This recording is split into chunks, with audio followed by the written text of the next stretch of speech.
الله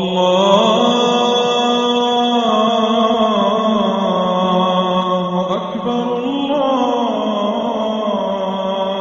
أكبر. بسم الله الرحمن الرحيم.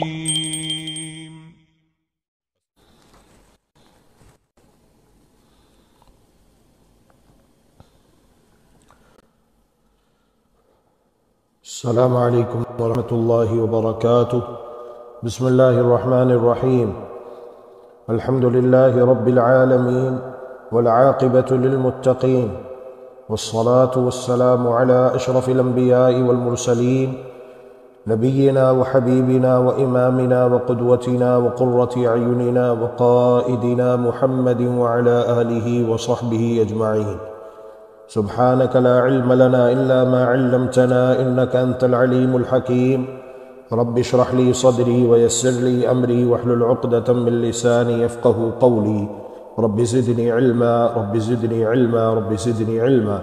اللهم إنا نسألك علما نافعا ورزقا طيبا وعملا متقبلا، آمين برحمتك يا أرحم الراحمين. برادران ملت، خواتین اسلام، عزیز طلباء و طالبات، آج ہم فقہ محمدی صلی اللہ علیہ وآلہ وسلم پر مشتمل کتاب عمدۃ الاحکام، کتاب الطہارہ، وضو کے احکام و مسائل پر مشتمل حدیث نمبر 7 اور 8 پڑھیں گے۔ عن حمران مولى عثمان بن عفان رضی اللہ عنہ أنه رأى عثمان رضي الله عنه دعا بوضوء فأفرغ على يديه من إنائه فغسلهما 3 مرات، ثم أدخل يمينه في الوضوء، ثم تمضمض واستنشق واستنثر، ثم غسل وجهه 3 ويديه إلى المرفقين 3، ثم مسح برأسه، ثم غسل كلتا رجليه 3، ثم قال: رأيت النبي صلى الله عليه وسلم توضأ نحو وضوئي هذا وقال: من توضأ نحو وضوئي هذا ثم صلى ركعتين لا يحدث فيهما نفسه غفر الله له ما تقدم من ذنبه، متفق علیہ۔ سیدنا عثمان ابن عفان رضی اللہ تعالی عنہ کے غلام حمران روایت کرتے ہیں کہ انہوں نے سیدنا عثمان رضی اللہ تعالی عنہ کو دیکھا، آپ نے پانی منگوایا، پھر اپنے اس برتن سے اپنے دونوں ہاتھوں پر پانی انڈیلا۔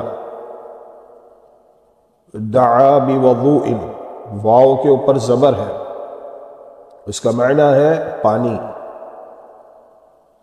اور اگر پیش ہو تو اس کا معنی ہوتا ہے وضو کے اعضاء کو دھونا، دونوں ہاتھوں کو دھونا، چہرے کو دھونا، پھر دونوں ہاتھوں کو کوہنیوں تک دھونا، پھر سر کا مسح کرنا، پھر دونوں قدموں کو دھونا، اور اگر اس کے نیچے زیر ہو اس کا معنی ہوتا ہے مقام وضو، وہ مقام جہاں پر وضو کیا جا رہا ہے، جہاں پر وضو کیا جا رہا ہے۔ تو اب وضو کا طریقہ بیان ہو رہا ہے، اور ہر مسلمان کو چاہیے کہ اس کا علم حاصل کرے، ہر مسلمان کے اوپر اس کا علم حاصل کرنا فرض ہے، کیونکہ نماز ہر مسلمان بالغ عاقل تندرست پر فرض ہے، تو وضو کا طریقہ لازم ہے کہ وہ سیکھے اور اس کی تعلیم حاصل کریں، کیونکہ وضو کے بغیر نماز درست نہیں ہوتی۔ نماز کی صحت کے لیے، نماز کی قبولیت کے لیے وضو لازم اور شرط ہے۔ تو یہاں اس حدیث مبارکہ میں وضو کا طریقہ بیان ہو رہا ہے۔ دعا بوضوء، جناب عثمان ابن عفان رضی اللہ تعالی عنہ نے وضو کرنے کے لیے پانی منگوایا، فافرغ علی یدیہ من انائہ، اول مرتبہ پہلی مرتبہ اپنے ہاتھوں کو پانی کے برتن میں داخل نہیں کرتے۔ ممکن ہے ہاتھوں پر کوئی ایسی چیز لگی ہو جو پانی کی 3 صلاحیتوں میں سے کوئی ایک صلاحیت مفقود کر دے۔ فَأَفْرَغَ عَلَى يَدَيْهِ مِنْ إِنَائِهِ، اپنے دونوں ہاتھوں پر اس برتن سے پانی انڈیلا۔ فَغَسَلَهُمَا 3 مرات، فَغَسَلَهُمَا، پھر اپنے دونوں ہاتھوں کو دھویا 3 مرات، 3 مرتبہ۔ ثم ادخل يمينه في الوضوء، پھر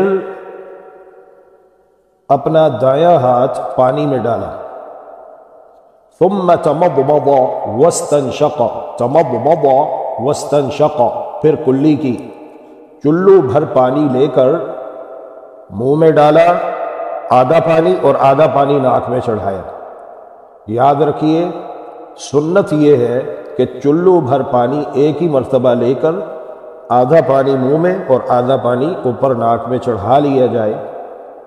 الگ الگ کلی کرنے کے لیے پانی لینا اور ناک میں پانی چڑھانے کے لیے، ناک صاف کرنے کے لیے الگ سے پانی لینا، یہ مسنون نہیں ہے۔ کلی کی، ناک میں پانی چڑھایا، ثم تمضمض واستنشق واستنثر، واستنثر اور اسے جھاڑا، واستنثر اور اسے جھاڑا۔ تمضمض کا معنی ہے اس نے کلی کی، تمضمض کا معنی ہے اس نے کلی کی۔ استنشق کا معنی ہے اس نے ناک میں پانی چڑھایا۔ استنثر کا معنی ہے اس نے ناک سے پانی جھاڑا۔ ٹھیک ہے، تو یہاں پر چونکہ صحابی رسول سیدنا عثمان بن عفان رضی اللہ تعالی عنہ کی بات ہو رہی ہے، تو اس کا ترجمہ پھر یہ ہوگا ثم تمضمض واستنشق واستنثر، پھر کلی کی، ناک میں پانی چڑھایا اور اسے جھاڑا، اور اسے جھاڑا، ناک کو جھاڑا، صاف کیا۔ یہاں پر یہ بات بھی سمجھ لیجئے کہ کلی کرنے کے لیے اور ناک میں پانی چڑھانے کے لیے دایاں ہاتھ استعمال ہوگا، البتہ ناک صاف کرنے کے لیے بائیں ہاتھ کا استعمال کیا جائے گا۔ ثم غسل وجهه 3، ثم پھر غسل دھویا، وجهه چہرہ اپنا، 3 مرتبہ، ثم غسل وجهه 3، پھر 3 مرتبہ اپنا چہرہ دھویا۔ یہاں اس حدیث مبارکہ میں اگرچہ کہ داڑھی کا خلال وارد نہیں ہوا، لیکن دیگر احادیث کی روشنی میں یہ بات معلوم ہوتی ہے کہ 3 مرتبہ چہرہ دھونے کے بعد چوتھی مرتبہ داڑھی کا خلال کیا جائے گا، چوتھی مرتبہ داڑھی کا خلال، اور طبعاً یہ حکم مردوں کے لیے ہے کیونکہ عورت کے چہرے پر داڑھی نہیں ہوتی، تو مرد حضرات جو ہیں وہ چوتھی مرتبہ پانی لے کر ایک ہی مرتبہ اپنی داڑھی کا خلال کریں گے۔ وَيَدَيْهِ إِلَى الْمِرْفَقَيْنِ 3، وَيَدَيْهِ اور اپنے دونوں ہاتھوں کو دھویا، إِلَى الْمِرْفَقَيْنِ، مرفقین دونوں کوہنیاں، مرفقین دونوں کوہنیاں، اِلیٰ کا مطلب ہوتا ہے تک، وَيَدَيْهِ إِلَى الْمِرْفَقَيْنِ اور اپنے دونوں ہاتھوں کو کوہنیوں تک دھویا۔ کتنی مرتبہ دھویا؟ 3 مرتبہ۔ اگر آپ کو اطمینان حاصل ہو جاتا ہے کہ ایک مرتبہ دھو لینے سے عضو وضو مکمل طور پر تر ہو چکا ہے تو الحمدللہ یہ کفایت کرے گا۔ 2 مرتبہ بھی مسنون ہے، 3 مرتبہ بھی مسنون ہے، اسے تثلیث کہتے ہیں، لیکن 3 سے زائد مرتبہ دھونا یہ خلاف سنت ہے، اور رسول اکرم صلی اللہ علیہ وآلہ وسلم نے ارشاد فرمایا ہے فقد اساء وتعدى وظلم، جس نے 3 سے زائد مرتبہ وضو کے اعضاء کو دھویا اس نے برا فعل کیا، برا کام کیا، وتعدى اس نے زیادتی کی، وظلم اور اس نے ظلم کیا، وظلم اور اس نے ظلم کیا۔ تو 3 مرتبہ دھونا یہ مسنون ہے، اور اچھے طریقے سے ہاتھ کو پھیر لیجئے تاکہ آپ کو اطمینان حاصل رہے کہ الحمدللہ مکمل طور پر عضو وضو پانی سے تر ہو چکا ہے اور بال کے برابر بھی ایک جگہ خشک نہیں ہے۔ ثم مسح برأسه ثم پھر مسح کیا برأسه اپنے سر کا مسح کیا. چہرے کو دھویا جاتا ہے، دونوں ہاتھوں کو کوہنیوں تک دھوئیں گے، لیکن سر کو دھوئیں گے نہیں بلکہ مسح کریں گے. اور مسح کرنے کا جو مفصل طریقہ ہے وہ حدیث نمبر 8 میں انشاءاللہ بھی تھوڑی دیر کے بعد ہمارے ساتھ آئے گا. ثم مسح برأسه پھر اپنے سر کا مسح کیا. ثم غسل كلتا رجليه پھر اپنے دونوں پاؤں کو دھویا. ثلاثا 3 مرتبہ. ثم غسل كلتا رجليه پھر اس کے بعد اپنے دونوں پاؤں 3 مرتبہ دھوئے. ثم قال پھر کہا رأيت النبي صلى الله عليه وسلم توضأ نحو وضوئي هذا میں نے جناب محمد الرسول اللہ صلی اللہ علیہ وآلہ وسلم کو دیکھا آپ نے میرے اس وضو کی طرح وضو کیا. تو صحابہ کرام علیہم رضوان کی یہ خوبی تھی کہ وہ کوئی عمل کرتے تو وہ وضاحت کرتے کہ ہم نے یہ عمل اس طریقے پر اس طرح اس لیے کیا کہ ہم نے اللہ کے محبوب پیغمبر جناب محمد کریم رحمت للعالمین صلی اللہ علیہ وآلہ وسلم کو دیکھا آپ نے یہ عمل ایسے کیا تو آپ کی پیروی میں آپ کی اقتداء میں ہم بھی یہ عمل ایسے ہی کر رہے ہیں. یہ ہے محبت رسول صلی اللہ علیہ وآلہ وسلم کا تقاضا. قل ان کنتم تحبون اللہ فاتبعونی یحببکم اللہ ویغفر لکم ذنوبکم. اے پیارے پیغمبر آپ کہہ دیجئے اگر تم واقعی اللہ سے محبت کرنے والے ہو، اللہ سے محبت کے دعوے دار ہو، فاتبعونی تو میری اتباع کرو، میری پیروی کرو. یحببکم اللہ اللہ تم سے محبت کرے گا. ویغفر لکم ذنوبکم اور تمہارے گناہوں کو بخش دے گا، اور تمہارے گناہوں کو بخش دے گا. یہ جو 4 امام ہیں ان چاروں ائمہ میں سے کسی نے کوئی فقہ نہیں بنائی. یہ نہیں کہا کہ یہ ہم فقہ مرتب کر کے جا رہے ہیں، بس تم نے اسی کی پیروی کرنی ہے، اسی کے مطابق چلنا ہے، اس کے علاوہ جو کچھ ہے وہ سب گمراہی ہے. اور جو اس فقہ کی پیروی نہیں کرے گا، اس کے مطابق نہیں چلے گا، وہ بھی گمراہ ہے. ایسی کوئی بات نہیں، بلکہ انہوں نے یہی کہا، سب بزرگان دین نے، ائمہ کرام نے یہی کہا ہے کہ جہاں سے ہم نے لیا تم بھی وہیں سے لو، جہاں سے ہم نے لیا تم بھی وہیں سے لو. جو اللہ کے رسول صلی اللہ علیہ وآلہ وسلم نے کیا ہے وہ تم کرو، اور جو اللہ کے رسول صلی اللہ علیہ وآلہ وسلم سے ثابت نہیں ہے اسے چھوڑ دو. تو صحابہ کرام رضوان اللہ علیہ مجمعین کے اندر یہ خوبی تھی. اللہ رب العالمین یہ خوبی آج عالم اسلام میں رہنے اور بسنے والے اہل اسلام کے اندر بھی پیدا فرما دے کہ جب وہ کوئی عمل کرے، پوچھنے والا پوچھے کہ آپ یہ عمل کیوں کر رہے ہیں، تو جواب ملے رأیت النبی صلی اللہ علیہ وسلم، ہم یہ عمل اس لیے کر رہے ہیں کہ اللہ کے رسول صلی اللہ علیہ وآلہ وسلم نے یہ عمل کیا، اور اس عمل کو ہم کر رہے ہیں اس انداز پر، اس طریقے پر، اس لیے کہ جناب محمد الرسول اللہ صلی اللہ علیہ وآلہ وسلم نے یہ عمل ایسے کیا. جس طرح کہ جناب عثمان بن عفان رضی اللہ تعالی عنہ نے وضو کیا اور کیا کہا، رأیت النبی صلی اللہ علیہ وسلم توضأ نحو وضوئی ھذا، میں نے جناب محمد الرسول اللہ صلی اللہ علیہ وسلم کو دیکھا آپ نے میرے اس وضو کی طرح وضو کیا. میں نے جو وضو کر کے دکھایا ہے تمہیں، یہ بالکل وضو ایسے کیا جیسے اللہ رسول صلی اللہ علیہ وآلہ وسلم نے وضو کیا. اس کے بعد نماز کی باری آتی ہے تو نماز کے معاملے میں بھی یہ نہیں کہنا چاہیے کہ یہ نماز پڑھو، یہ نماز پڑھو، یہ نماز پڑھو، نہیں، بلکہ یہی کہنا چاہیے کہ محمدی نماز پڑھو، محمدی نماز پڑھو، محمدی نماز پڑھو، محمدی طریقے پر نماز پڑھو. وہ طریقہ ہمیں کسی بھی امام سے ملے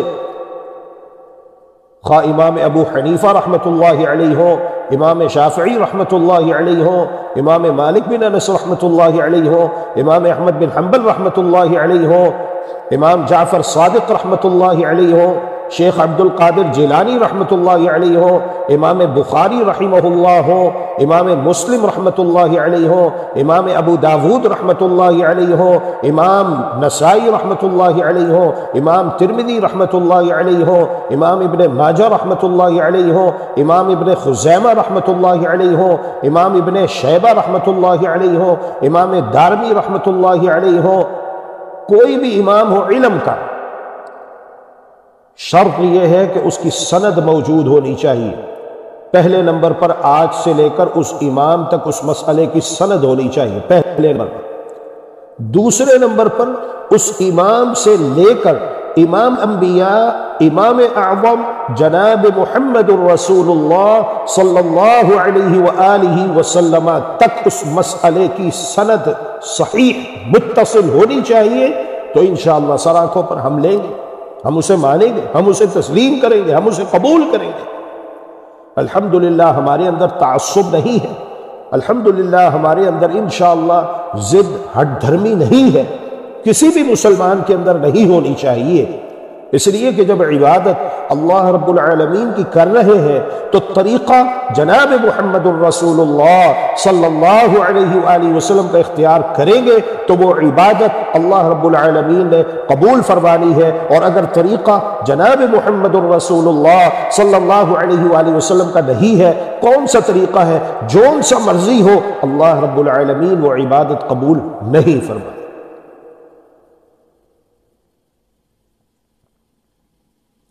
وقال، اور کہا، حدیث نمبر 7 کے آخر میں، من توضأ نحو وضوئی ھذا، قال سے مراد کون ہے؟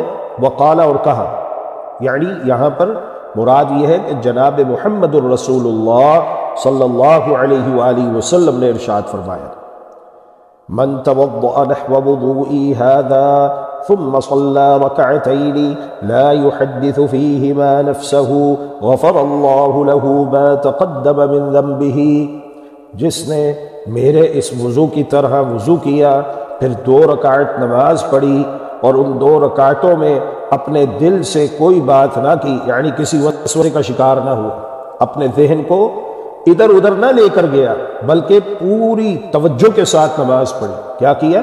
پوری توجہ کے ساتھ نماز ادا کی، استحضار قلب، استحضار ذہن، اپنے ذہن کو، اپنے قلب کو، اپنے دل کو ادھر ادھر بھٹکنے نہ دیا، سوچوں میں گم نہ ہوا، بلکہ پوری توجہ کے ساتھ، خشوع کے ساتھ، عاجزی اور انکساری کے ساتھ اللہ عز و جل کی جانب متوجہ ہو کر نماز ادا کی۔ پہلے وضو کیا سنت کے مطابق، اور پھر اس کے بعد 2 رکعت نماز پڑھی، اور ان 2 رکعتوں میں اپنے دل سے کوئی بات نہیں کی، کسی وسوسے کا شکار نہ ہوا، تو فضیلت کیا ہے؟ غفر اللہ له ما تقدم من ذنبه، اللہ سبحانہ وتعالی اس کے سابقہ گناہ معاف کر دے گا، اس کے سابقہ گناہ معاف فرما دے گا، اس کے سابقہ گناہ معاف کر دے گا۔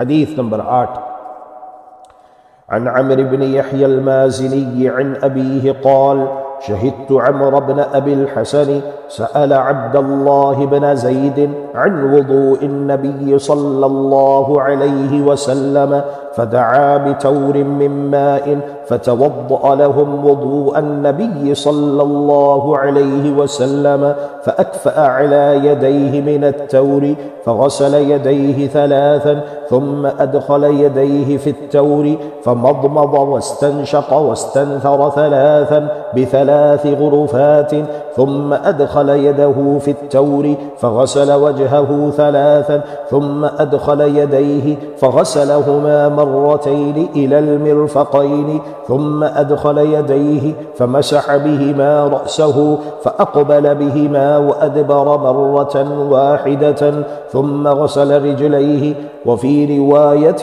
بدأ بمقدم رأسه حتى ذهب بهما إلى قفاه ثم ردهما حتى رجع إلى المكان الذي بدأ منه.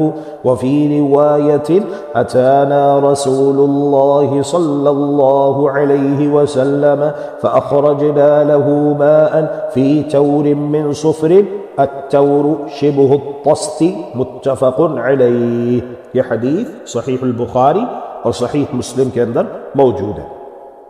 اس حدیث کے راوی عمر بن یحییٰ مازنی اپنے والد سے روایت کرتے ہیں. وہ کہتے ہیں کہ میں نے عمر بن ابی الحسن کے پاس جب میں حاضر ہوا تو انہوں نے سیدنا عبداللہ بن زید رضی اللہ عنہ سے نبی کریم صلی اللہ علیہ وسلم کے وضو کے بارے میں سوال کیا. اللہ اکبر. تو یہ خواہش ہونی چاہیے کہ آج ہم بھی علماء کرام سے رابطہ ضرور رکھیں. علماء کرام سے رابطہ ضرور رکھیں. دیکھیں ایک انجینئر سے پوچھا جائے کہ آپ نے انجینئرنگ کیسے کی ہے،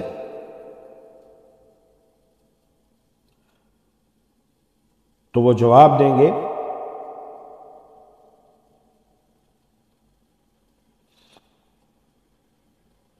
کہ ہم نے فلاں یونیورسٹی میں پڑھا ہے اور وہاں پر اتنی بھاری بھاری فیسیں دی ہیں،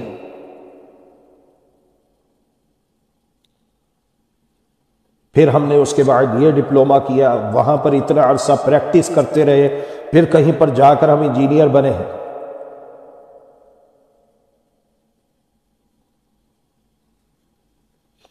ایک ڈاکٹر سے پوچھا جائے کہ آپ ڈاکٹر کیسے بنے،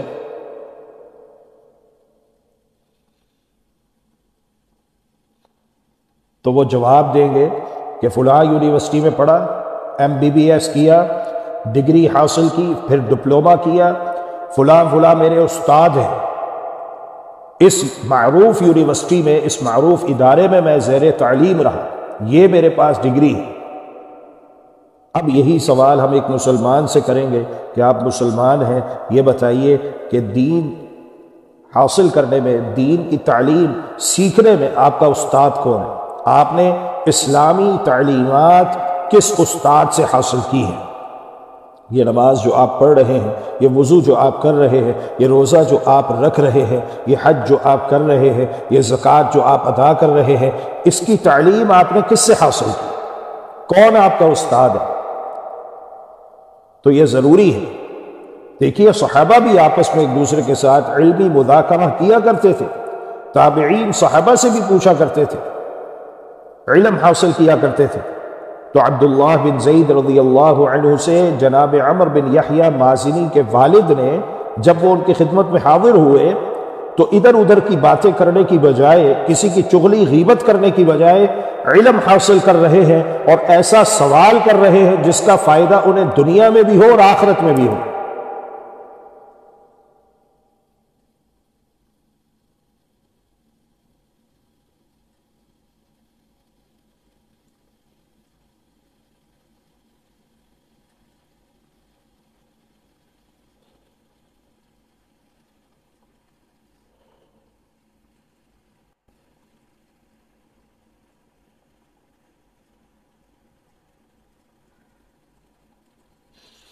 جس کا فائدہ انہیں دنیا میں بھی ہو اور آخرت میں بھی ہو. سوال کیا ہے کہ مجھے یہ بتائیے اللہ کے پیارے پیغمبر علیہ السلام وضو کیسے کیا کرتے تھے؟ نبی مکرم رسول معظم صلی اللہ علیہ وآلہ وسلم کے وضو کا طریقہ آپ ہمارے لیے بیان کر دیجئے. سیدنا عبداللہ بن زید رضی اللہ تعالی عنہ نے فدعا بتور من ماء، تور کہتے ہیں پیالے کو، من ماء پانی کا، فدعا بتور من ماء پانی کا پیالہ منگوایا، پانی کا پیالہ منگوایا. فتوضأ لهم پھر انہیں وضو کر کے دکھائے، پھر ان کے سامنے وضو کیا. کیسا وضو کیا؟ اللہ اللہ اللہ اللہ وضو کیا تو محمدی وضو کیا، محمدی طریقے پر کیا. یہ سوچ اللہ رب العالمین آج ہر مسلمان کو عطا فرما دے. اللہ اکبر. وضو کر رہے ہیں امام اعظم محمد الرسول اللہ صلی اللہ علیہ وآلہ وسلم کے طریقے کے مطابق، جن کا کلمہ پڑھا ہے لا الہ الا اللہ محمد الرسول اللہ صلی اللہ علیہ وسلم، کلمے میں 2 کا ذکر، اذان میں 2 کا ذکر، نماز میں 2 کا ذکر، ایک اللہ رب العالمین اور ایک اللہ کے رسول صلی اللہ علیہ وآلہ وسلم۔ فتوضأ لهم، ان کے سامنے وضو کیا، وضوء النبی صلی اللہ علیہ وسلم، نبی مکرم صلی اللہ علیہ وآلہ وسلم کے وضو کی مانند۔ اللہ اکبر۔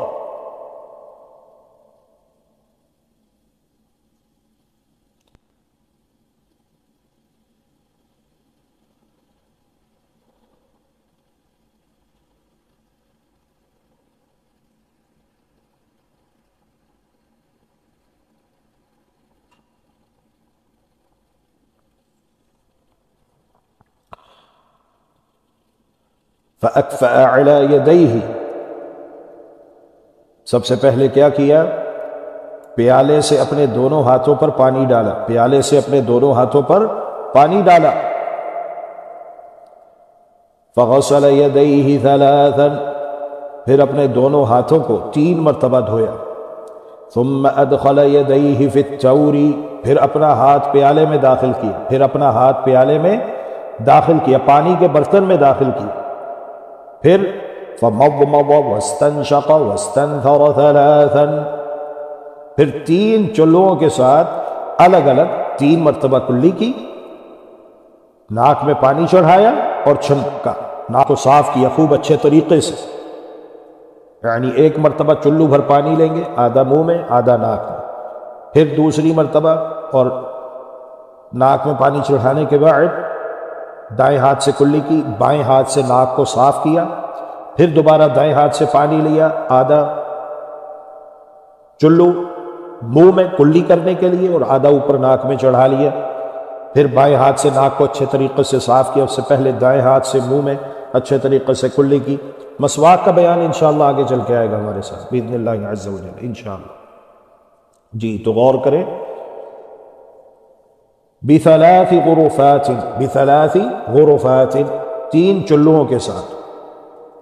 ثم ادخل يديه في التور، پھر اپنا ہاتھ تور میں داخل کیا، برتن میں داخل کیا، پھر اپنا ہاتھ پانی کے برتن میں داخل کیا۔ فغسل وجهه ثلاثا، فغسل وجهه ثلاثا، پھر اپنے چہرے کو 3 مرتبہ دھویا۔ ثم ادخل يديه، پھر اپنے دونوں ہاتھوں کو داخل کیا۔ فغسلهما مرتين الى المرفقين، پھر اپنے دونوں ہاتھوں کو کوہنیوں تک 2 مرتبہ دھویا، پھر اپنے دونوں ہاتھوں کو کوہنیوں تک 2 مرتبہ دھویا۔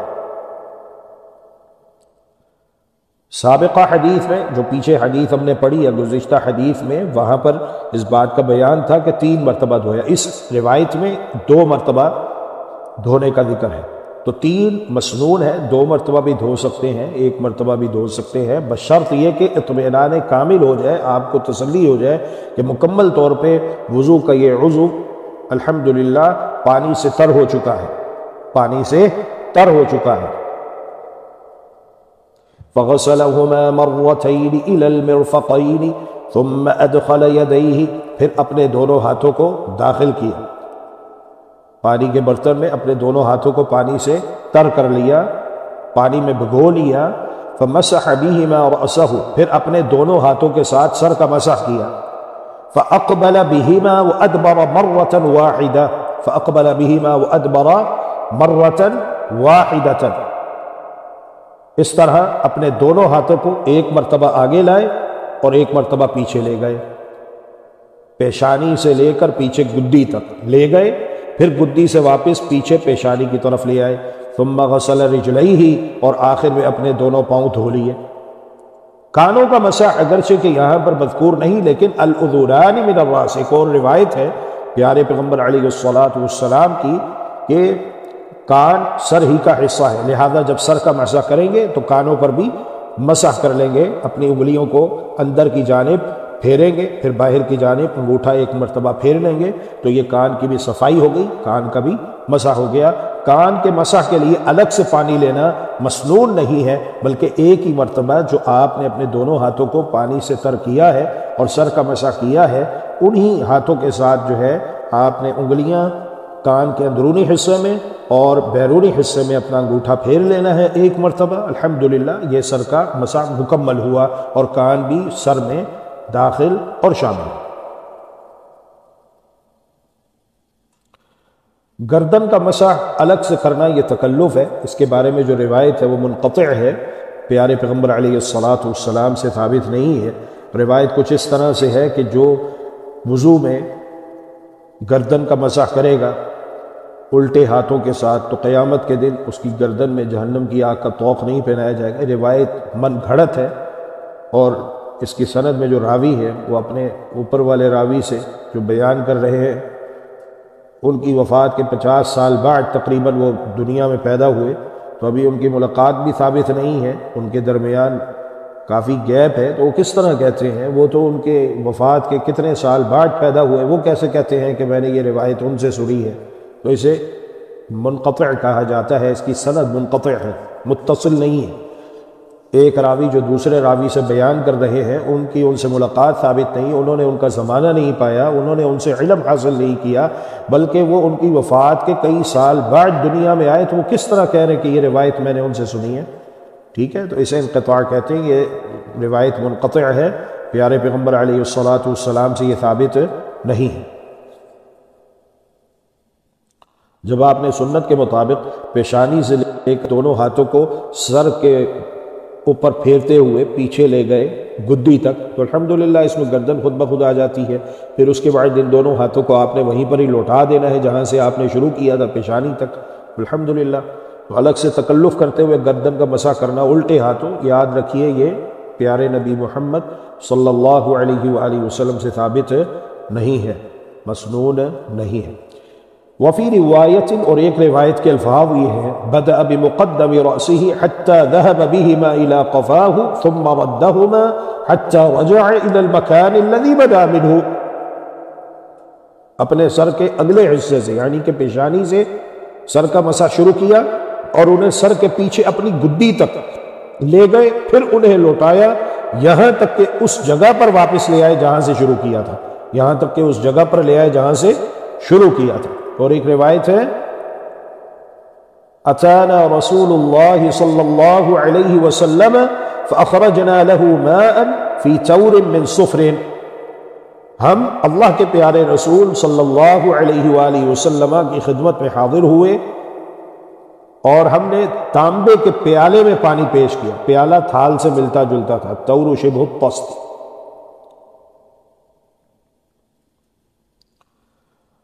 یہ ہے وضو کا مسنون طریقہ۔ جب سنت کے مطابق وضو کر لیا الحمدللہ، تو صحیح مسلم حدیث نمبر 234 ہے اور جامع ترمذی کے اندر حدیث نمبر 55 ہے۔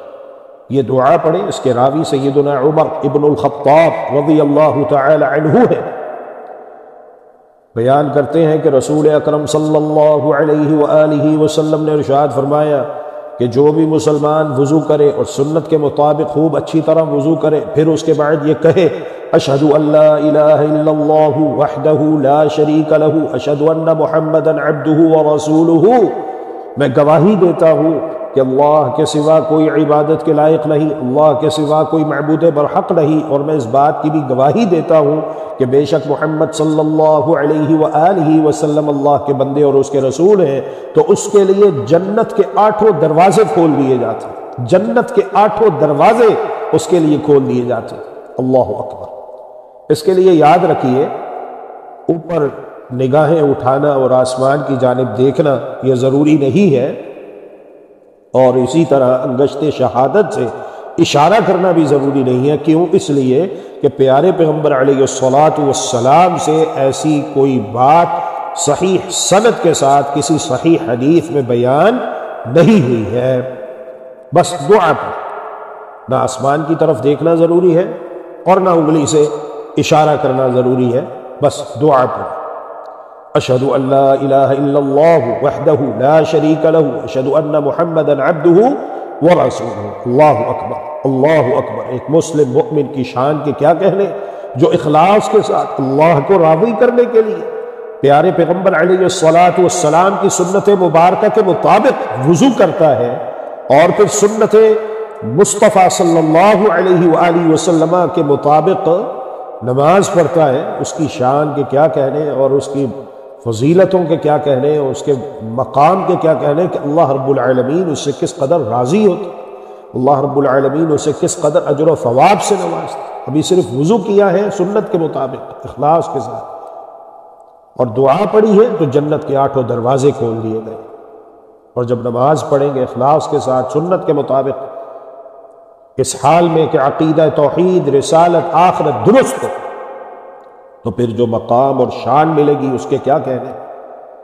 اور جو نمازوں کی پابندی نہیں کرتے، مسنون وضو نہیں کرتے، مسنون نماز نہیں پڑھتے، انہیں سوچنا چاہیے کہ وہ کیوں اپنے آپ کو گھاٹے میں رکھے ہوئے ہیں، خسارے میں رکھے ہوئے ہیں، کیوں وہ ایسا سودا کر رہے ہیں جس میں گھاٹا ہی گھاٹا ہے، جس میں نقصان ہی نقصان ہے۔